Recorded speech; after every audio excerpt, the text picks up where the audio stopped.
Welcome to the First Unitarian Universalist Church of Rochester. For more than 150 years, ours has been a congregation of open minds and loving hearts, celebrating many sources of wisdom and many spiritual paths. Your faith, your doubts, your questions, your hopes for our world, and your story are welcome here. And our doors are closed because our hearts are open, living our values of care and compassion. You can join us online for coffee hour and small groups. Kids can pick up monthly themed activity spirit kits to bring home for families. If you're new to the church and visiting online, you can find out more in a newcomer forum online to learn more about our church and how to get connected, and information for newcomer classes as well.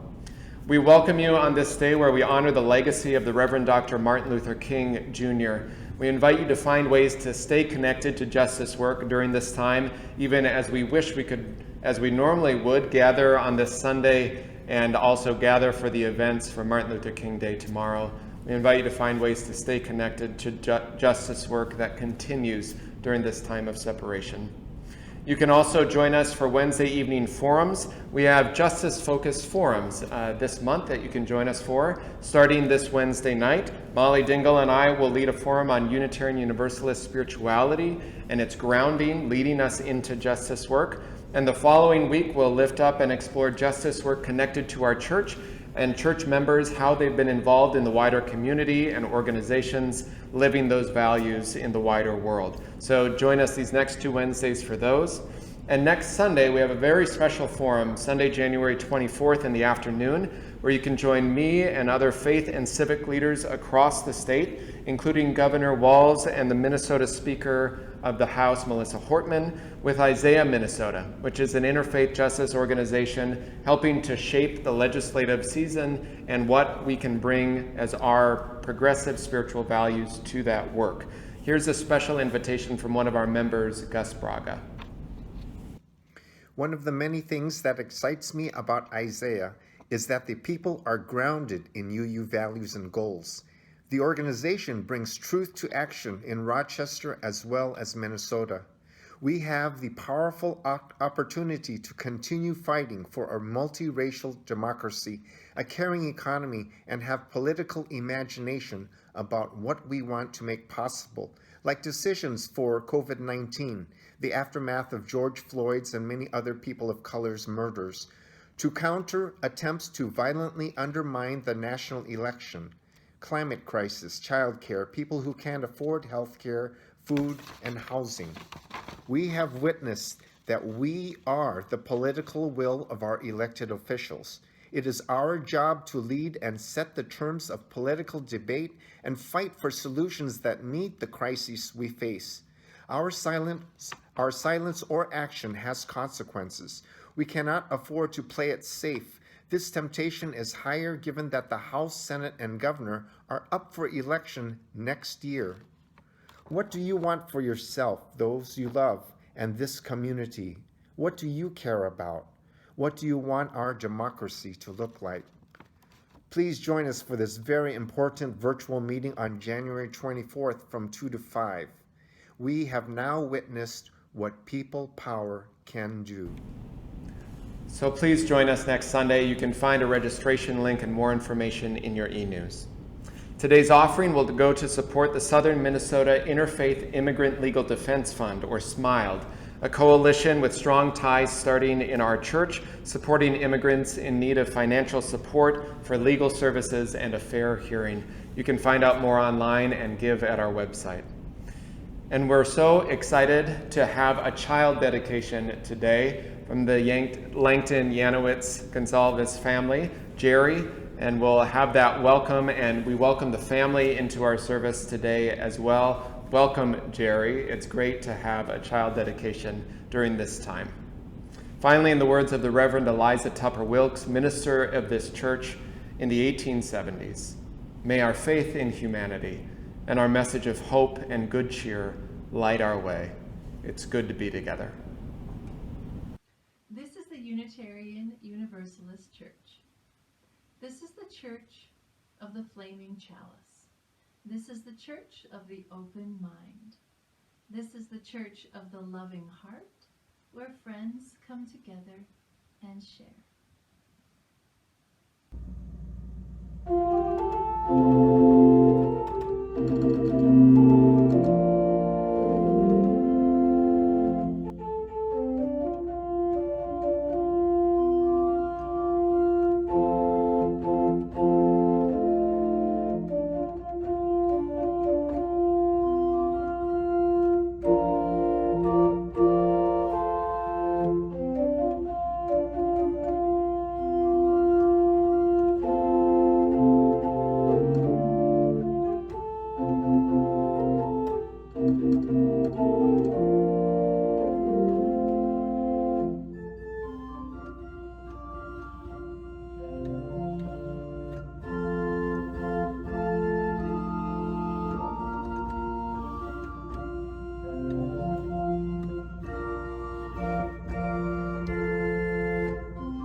It has been a long electoral season, and I have been anxious, worried, and fearful.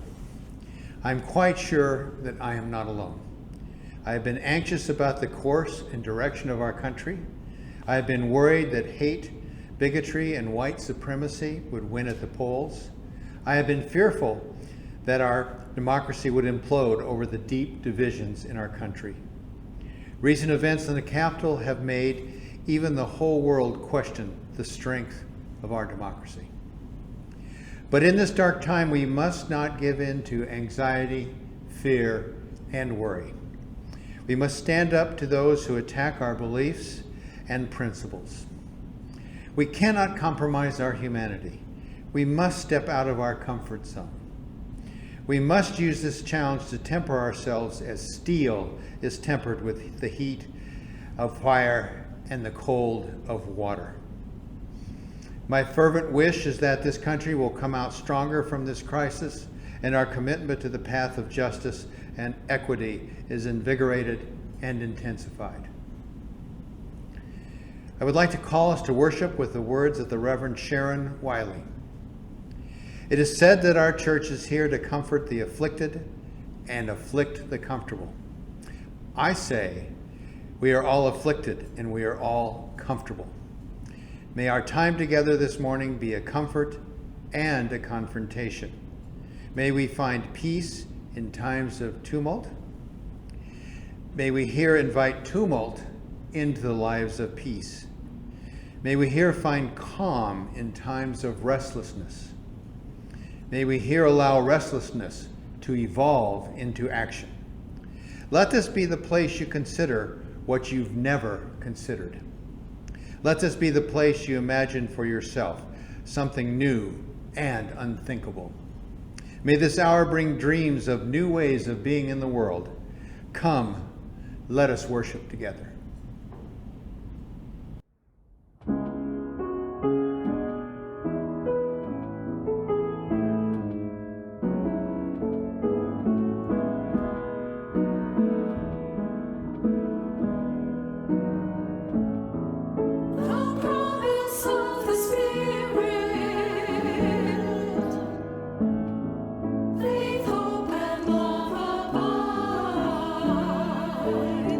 So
I don't know about you, but when I hear the word imagination, I sometimes think of things that aren't real, things that only exist in our minds, that aren't real. Well, imagination can have a practical application as well, especially when we're trying to look at how to solve a problem. Oftentimes, we just need to imagine what it's going to look like on the other side. What do you do with a problem? Written by Kobe Yamada, illustrated by May Bessem. I don't know how it happened, but one day I had a problem. I didn't want it. I didn't ask for it. I really didn't like having a problem, but there it was. Why is it here? What does it want? What do you do with a problem, I thought. I wanted to make it go away. I shooed it, scowled at it. I tried ignoring it, but nothing worked. Then I started worrying about my problem. What if it swallows me up? What if my problem sneaks up and gets me? What if it takes away all of my things? I worried a lot. I worried about what would happen. I worried about what could happen. I worried about this and I worried about that. And the more I worried, the bigger my problem became. I wished it would just disappear. I tried everything I could do to hide from it. I even found ways to disguise myself. But it still found me. And the more I avoided my problem, the more I saw it everywhere. I thought about it all the time. It didn't feel good at all. I couldn't take it anymore. This has to stop, I declared. Maybe I was making my problem bigger and scarier than it actually was. I mean, after all, my problem hadn't really swallowed me up or attacked me. I realized I had to face it. So even though I didn't want to, even though I was really afraid, I got ready and tackled my problem. When I got face to face with it, I discovered something. My problem? Well, my problem wasn't what I thought it was. I discovered it had something beautiful inside. My problem held an opportunity. It was an opportunity for me to learn and to grow, to be brave, to do something. It showed me that it was important to look closely because some opportunities only come once. So now I see problems differently. I'm not afraid of them anymore because I know their secret. Every problem has an opportunity for something good. You just have to look for it. Now, I'm not saying that everything has a sunny side and it's all going to turn out okay every single time. But I am going to say, with our imagination, we can often figure out how to approach a problem so it's not quite so scary as it might at first be. Because honestly, if we can open things up and talk about them and have a conversation and imagine where we want to be when that conversation is done, that problem can often go away. That doesn't mean we have to ignore it. It just means there is a way through it.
Welcome. Friends, today is a time of rejoicing as we recognize and bless this child among us, marking their presence in this community, both this church community and the wider family of All Souls, with gratitude and with joy. We renew any time we dedicate a child our sense of wonder at the mysteries of life, as well, and maybe during this time of distance in particular, our commitment to new life, always finding a way. In our tradition, this ritual is the moment, especially in the congregation, where we bless and celebrate a new soul in the family of All Souls, in our lives and in this church. And we promise as a community to support this family, to support these parents, and to support this child, to support them with a world that is more just and more beautiful and more fair, ever more beautiful and deserving of this new life among us. It's also the time where we do our part and make promises to make this world a place where we can all flourish together. So first, questions for the parents. Claire and Wilson, you present your child today before us all that you might dedicate yourselves to their future. Do you promise to hold this child as beloved and as sacred? Do you promise to both teach and learn from them? Do you promise to share your values with them, as well as let their own wisdom grow in their own knowing of truth? Do you promise to learn who they are in their own becoming as they change and grow, and guide them as much as you are able, offering them grace and forgiveness and love? If so, please say, we do. We do. We do. All right. And questions for sponsors, Christy and Adipong. Do you promise to be this child's trusted companions, a lifelong presence of support? Will you tell them the stories of their people? Will you tell them, even as their own chapters are unfolding, that they are beloved and sacred? Will you guide them and guard them as much as you are able, and support these parents as they guide this child as well? If so, please say, we do. We do. We do. And normally at this time, I'd turn to the congregation in this now empty sanctuary and ask the members and friends of this church, but we cannot hear their response. We know their affirmation is strong. And any of you, as this gathered family coming together, wants to respond aloud, you can as well on their behalf. But I would ask them, to this congregation, do you take upon yourselves the privilege and the responsibility of being spiritual companions with this child? Will you tell them the stories of our traditions and sing them the songs of this heritage? Show them the values we hold dear of justice and love and possibility. Will you learn from them as their wisdom unfolds? If so, please say, we will. We will. We will. Thank you. And Christy will share a reading. So For You by unknown author. Wishing you many smiles and happy times to come. May life's adventures be exciting and sweet, filled with love from the friends that you'll meet. You'll soon grow up, for time does fly, so cherish each moment as it goes by. From crawling and walking to toddling and talking, there's no knowing what you'll do next.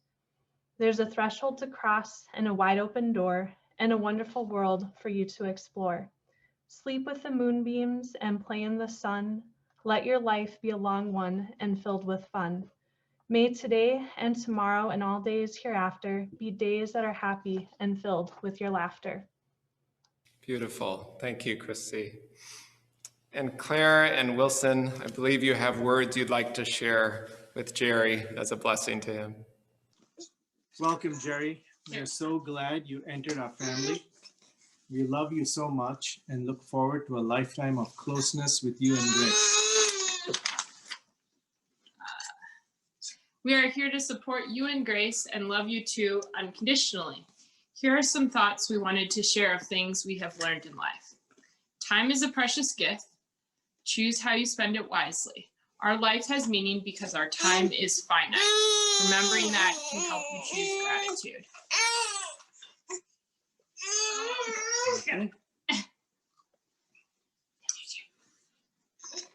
There is no shame in reaching out and asking for help. Know who your supporters are, lean on them, and make sure they know how much you appreciate them. Surround yourselves with people who are good to you. Family is crazy, messy, and imperfect, but it also keeps us grounded and connected. Family is worth the fight. Hardship brings perfect clarity of what is important. Self-reflection is a wonderful thing. Know what your strengths are and play to them. Identify your weaknesses and vow to improve them. Hard work and good luck are synonymous. Change is inevitable. You either learn to embrace it or it can destroy you. You cannot change people. You have to see them for who they are right now and appreciate them for what they have to offer. Social media is entertaining. Don't get wrapped up in the virtual world. It can distract you from what is important.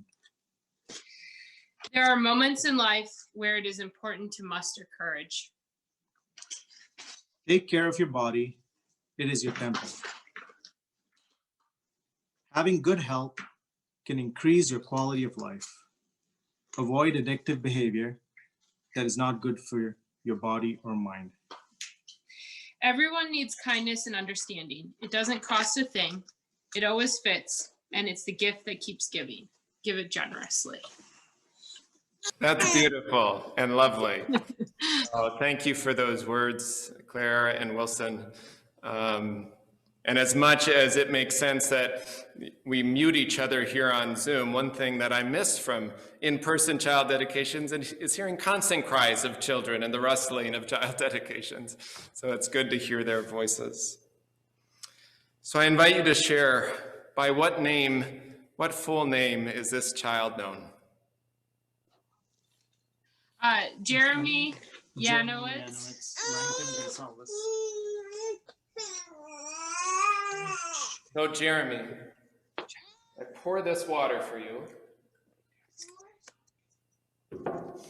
Yeah, I'll get the flowers there. Yeah. And we bless you with water, source of life, as a symbol of all sources from which you come. Sacred water in the dust of earth, sacred light and the energy of stars, sacred family and stories and spirit and God. Sacred flowers from your sister Grace. What a blessing. Grace, you want to give Jerry? Jerry. Jerry, here's the flower. Look, here's another one. Yay. Can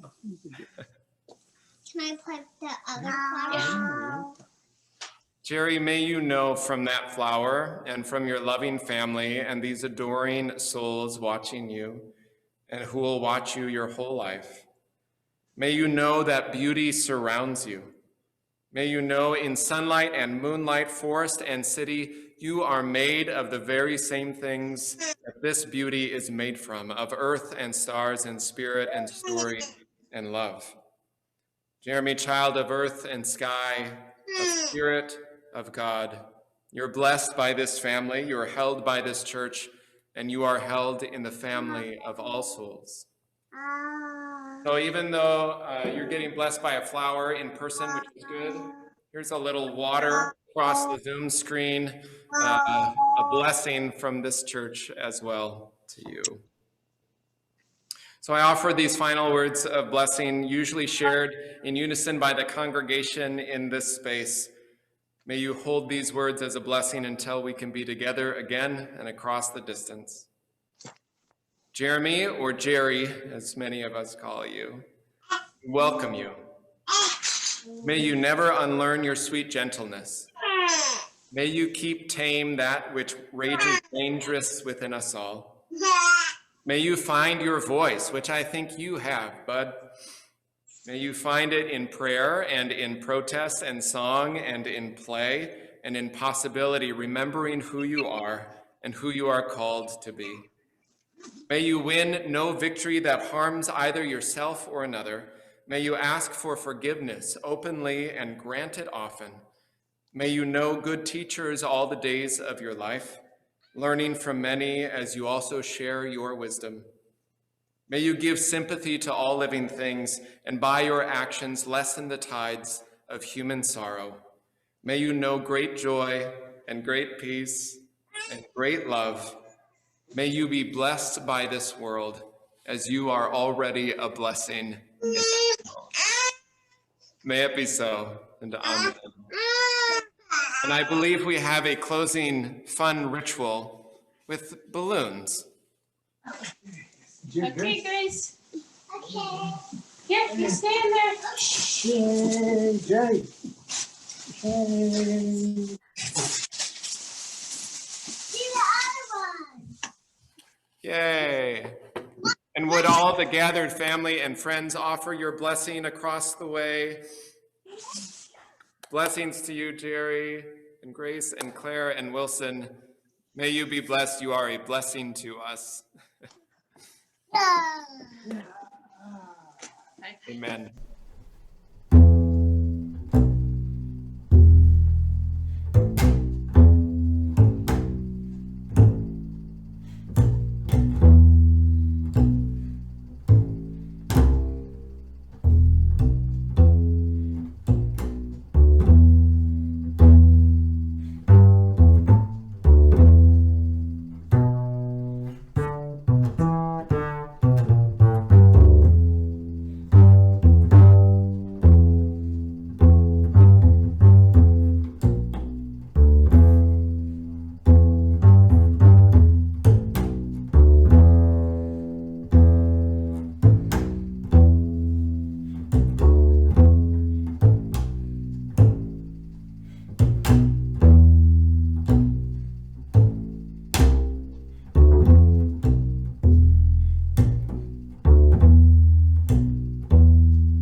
I invite you to take a deep breath. Breathe deep the breath of life. Sit deeply here. Breathe deeply wherever you are gathered this day. Know that in this house you are named and you are known as beloved and sacred. Feel below you the earth and its ancient turning. Feel above you the sky and the stars shining with their ancient light, holding you here between in this moment, in this hour. I invite you into this time of meditation, this time of prayer, first by sharing silence together.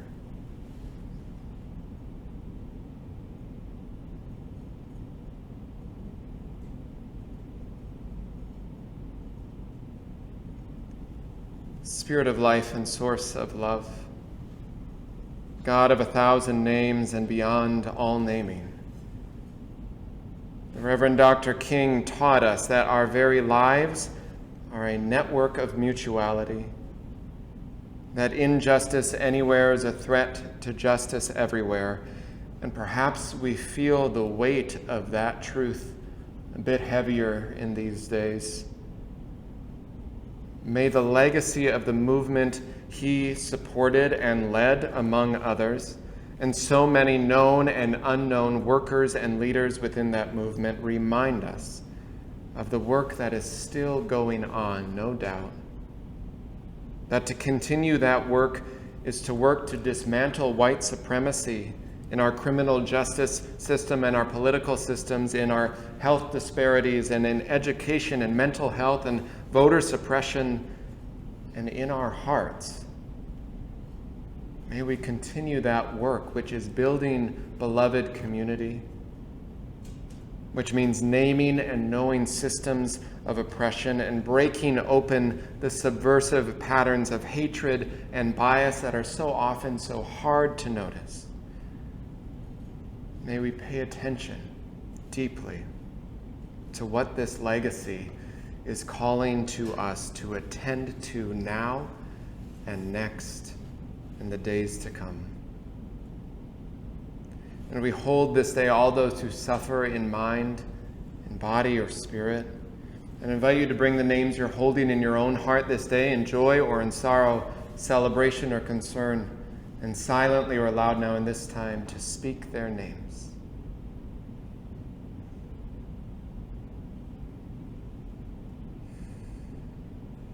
For all those names and many others, may we all be held in grace. May we all be held in love. These words of meditation come from the Reverend Yolanda Purist, which we return to often, a litany for those not ready for healing.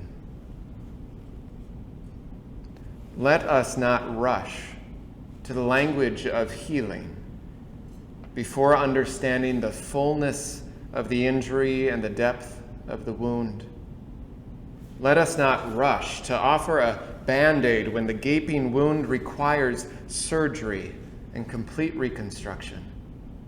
Let us not speak of reconciliation without speaking of reparations and restoration. Let us not rush past the loss of this mother's child, this father's child, someone's beloved child. Let us not value a false peace over a righteous justice. Let us not be afraid to sit with the ugliness, the messiness, and the pain that is life in community together. Let us weep at a criminal justice system. Let us be silent when we don't know what to say. May we each, as we care for ourselves and for each other, protect the fragility of our humanity. May we hold fast to and keep building the structures that protect the marginalized, the vulnerable, and know that healing only comes when we truly attend to the wounds. May we be tender and resolute in a justice-centered peace. Amen.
The first reading is an excerpt from Rebecca Solnit, author and activist, writing this past November following the presidential election. The assumption is that if liberals simply choose to deploy the powerful tool of respect, then minds will be changed and votes will follow. There's often a devil's bargain buried in this, that you flatter and, respect these white people who think this country is theirs by throwing other people under the bus, by disrespecting immigrants and queer people and feminists, and that their rights and views. This is a standard complaint of the far right. The real victim is the racist who has been called a racist, not the victim of his racism. The real oppression is to be impeded in your freedom to oppress. Nevertheless, we get this hopelessly naive version of centrism, of the idea that if we're nice to the other side, there will be no other side, just one big happy family. This is also applied to the question of belief and fact and principle, with some muddled cocktail of moral relativism and everyone's feelings are valid applied to everything. But the truth is not some compromise halfway between the truth and the lie, the fact and the delusion, the scientist and the propagandist. And the ethical is not halfway between white supremacists and human rights activists, synagogue massacrists and Jews, xenophobes and immigrants, delusional transphobes and trans people. Who the hell wants unity with Nazis? Until and unless they stop being Nazis. That doesn't mean that people have to be angry or hate back or hostile. But it does mean they have to stand on principle and defend what's under attack. There are situations in which there is no common ground worth standing on.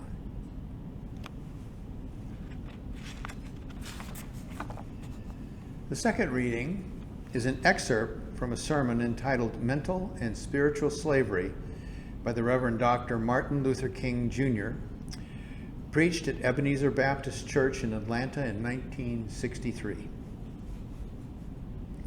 Many people fear nothing more terribly than to take a position which stands out sharply and clearly from the prevailing opinion. The tendency of most is to adopt a view that is so ambiguous and that it will include everything, and so popular that it will include everybody. Not a few who cherish lofty and noble ideas hide them under a bushel for fear of being called different.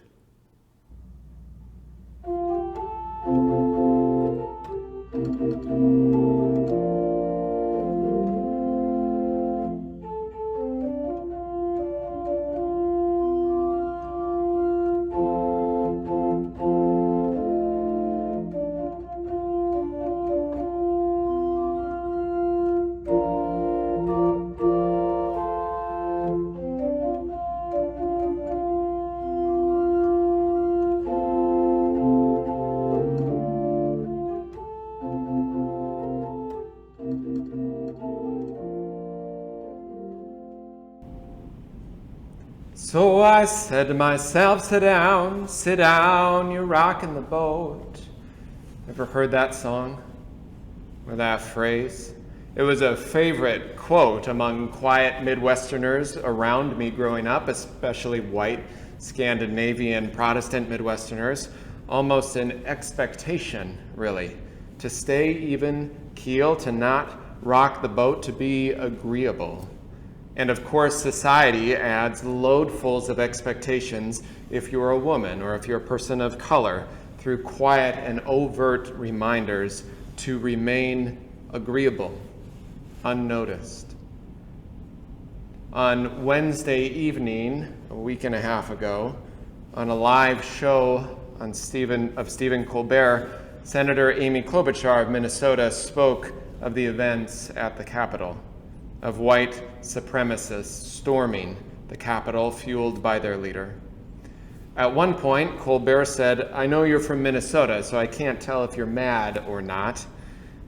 And we know it's not just Minnesotans. These seemingly and often good things of being respectful, of trying to get along with everyone, they can be used for good or for ill, these tools of agreeability. In a tense country, one divided in ways that feel new to some in some ways, but are still old hatreds, there have been many calls for unity, calls for healing, calls for bringing a frayed country back together to what, though I'm not quite sure, because we know full well we have never lived into the ideals that we espouse, that we express, that we have on paper. We're still working on it, and we have a lot of work to do, and we've made a lot of mistakes, even as new and changing threats to justice increase in bold and brazen ways.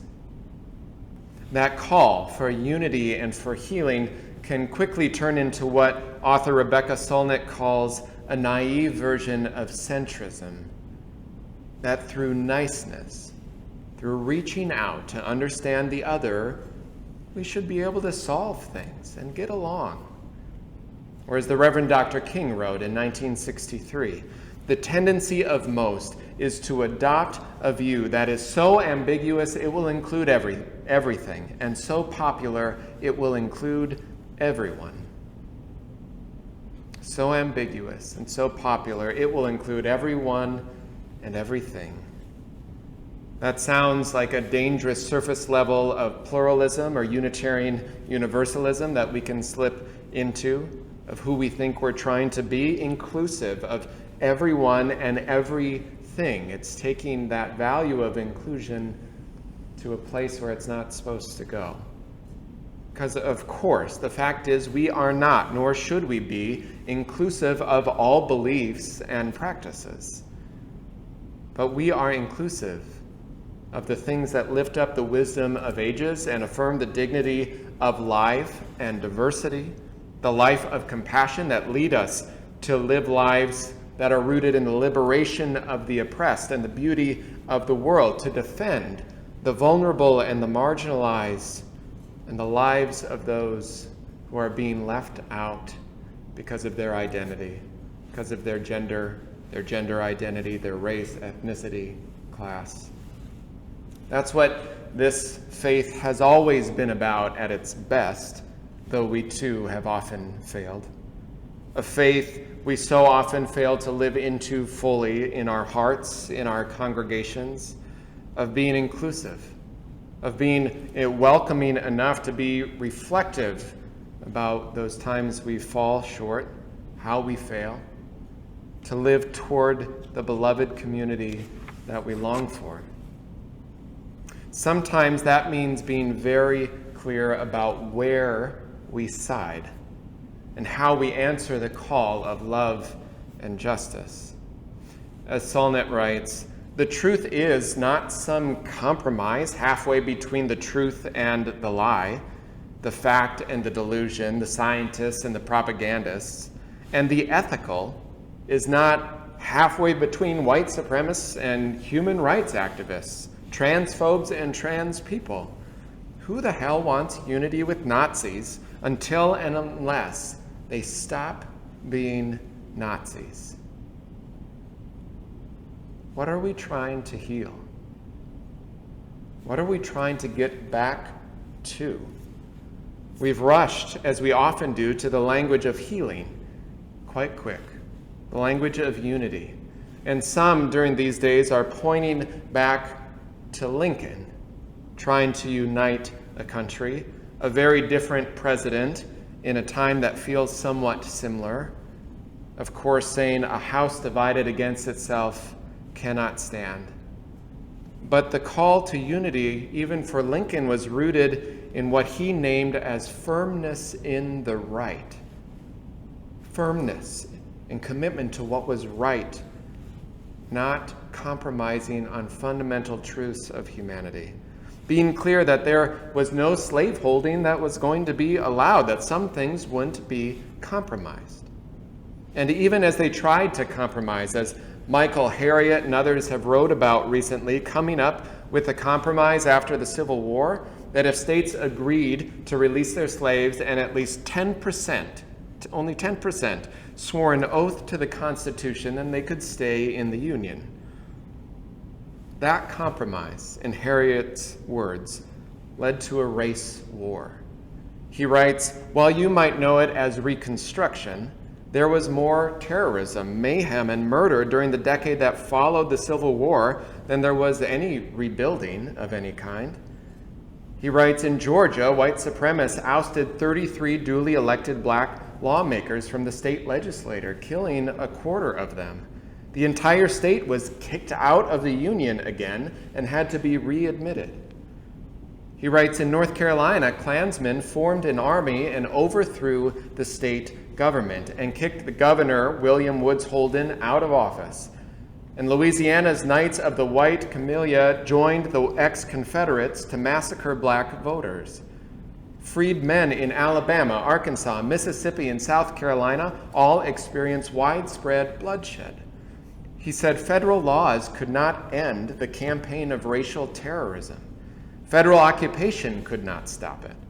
Ultimately, he said, the people of the United States weighed in the election in 1876. Rutherford B. Hayes assumed the presidency in exchange for allowing the South's radical Confederate extremists to do what they want with their black citizens. So the Compromise of 1877, he says, conjoined the North and the South for nearly a century under a new system called Jim Crow.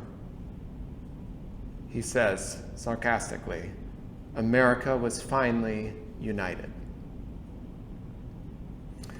So often, compromise, which we feel should be a good thing to strive for, compromise by those with privilege and power is seen as a good way to inflict a little less pain on the oppressed, to feel good about the progress by working together, but failing again and again to move toward collective liberation.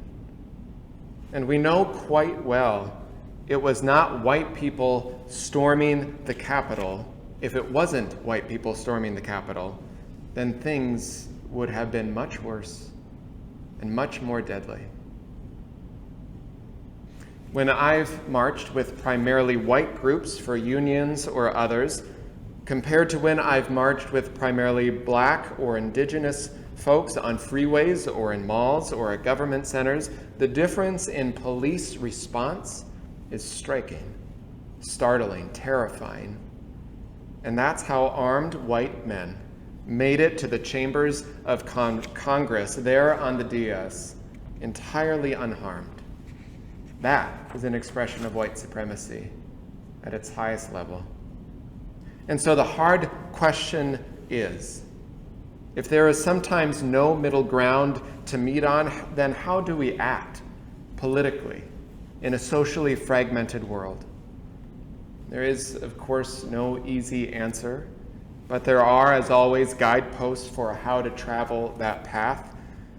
Universalism, this tradition calling us toward collective liberation, or in the old language, universal salvation, it calls us to our best selves, not to moral relativism, not believing that any belief, spiritual or social, is all equal and good. No, certainly not. There is no happy halfway between justice and oppression.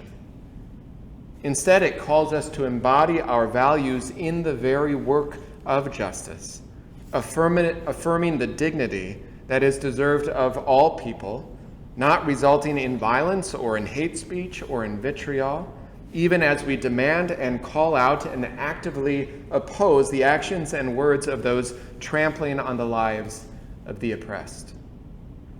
Universalism asks us to affirm the dignity of our collective humanity, that in opposing in the strongest terms those who trample the poor and the marginalized, that we don't fall into the traps of degrading our own humanity by using physical violence, of course, but also verbal violence, of using attacks that unintentionally affect others, like body shaming a public leader. Because even as much as you may disdain what they do and how they lead and what they say, you might be adding to a culture that says it's okay to shame the bodies of other people. Or you might be adding to a culture that says it's okay to shame people for intellectual differences or physical differences or economic differences.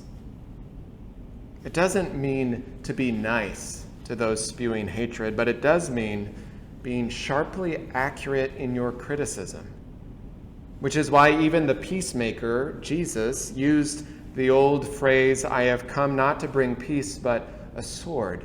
This metaphor about bringing sharp and clear and precise critique of tyrants, of the empire, for liberation and protection of the oppressed. And when you have a tyrant throwing a tantrum, the precision that you wield, whatever tools you have in response, will affect how much damage is done to others collaterally. Rebecca Solnit writes again, that doesn't mean that people have to be angry or hate back or hostile, but it does mean they have to stand on principle and defend what's under attack. There are situations in which there is no common ground worth standing on to defend what's under attack. Maybe it shouldn't be so surprising how blatant the racism and bigotry was last week. In fact, in words and bills and legislation, it is only the symbol of the Confederate flag that hasn't been present in the U.S. Capitol for quite some time. The ideals of the Confederacy have been embedded in our laws and government and justice system since our beginnings. Of that, there's no doubt. And yet, on this Sunday, commemorating the Reverend Dr. Martin Luther King, Jr., still I'm heartened by the words of his very successor in the pulpit at Ebenezer Baptist Church in Atlanta, the soon-to-be Senator, Reverend Dr. Raphael Warnock, who preaches in the pulpit where King preached, said recently that the 82-year-old hands that used to pick somebody else's cotton went to the polls and picked her youngest son to be a United States Senator. So much has changed. So much has stayed the same.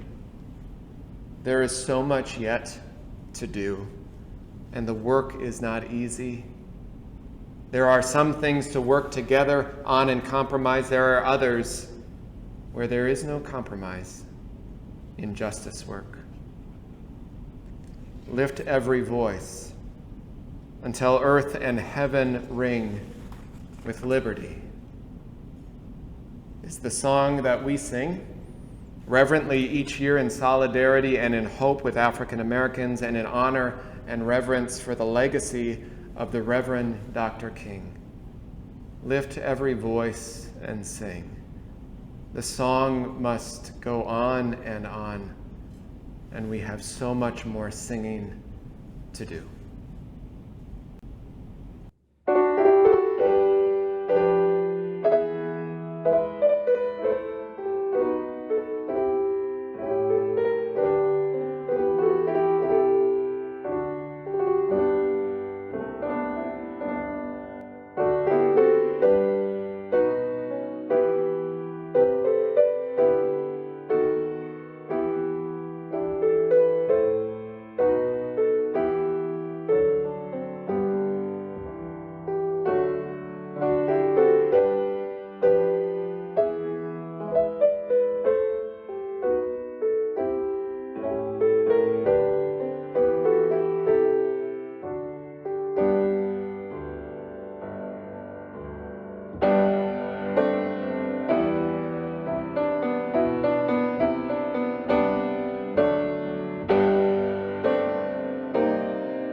in these coming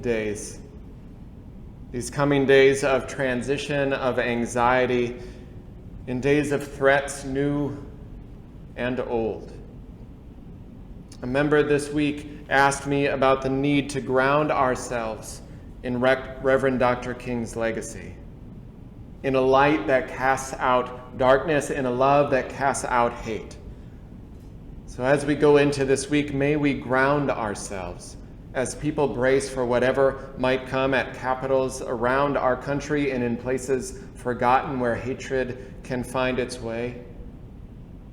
May we find ourselves grounded in a type of fierce love, sending it to whoever we can, that attends to our own soul and attends to the vulnerable, that we surround each other in light and in love of justice and of hope for where we might go together.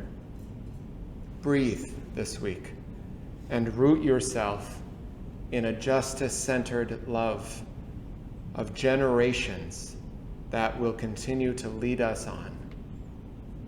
Amen.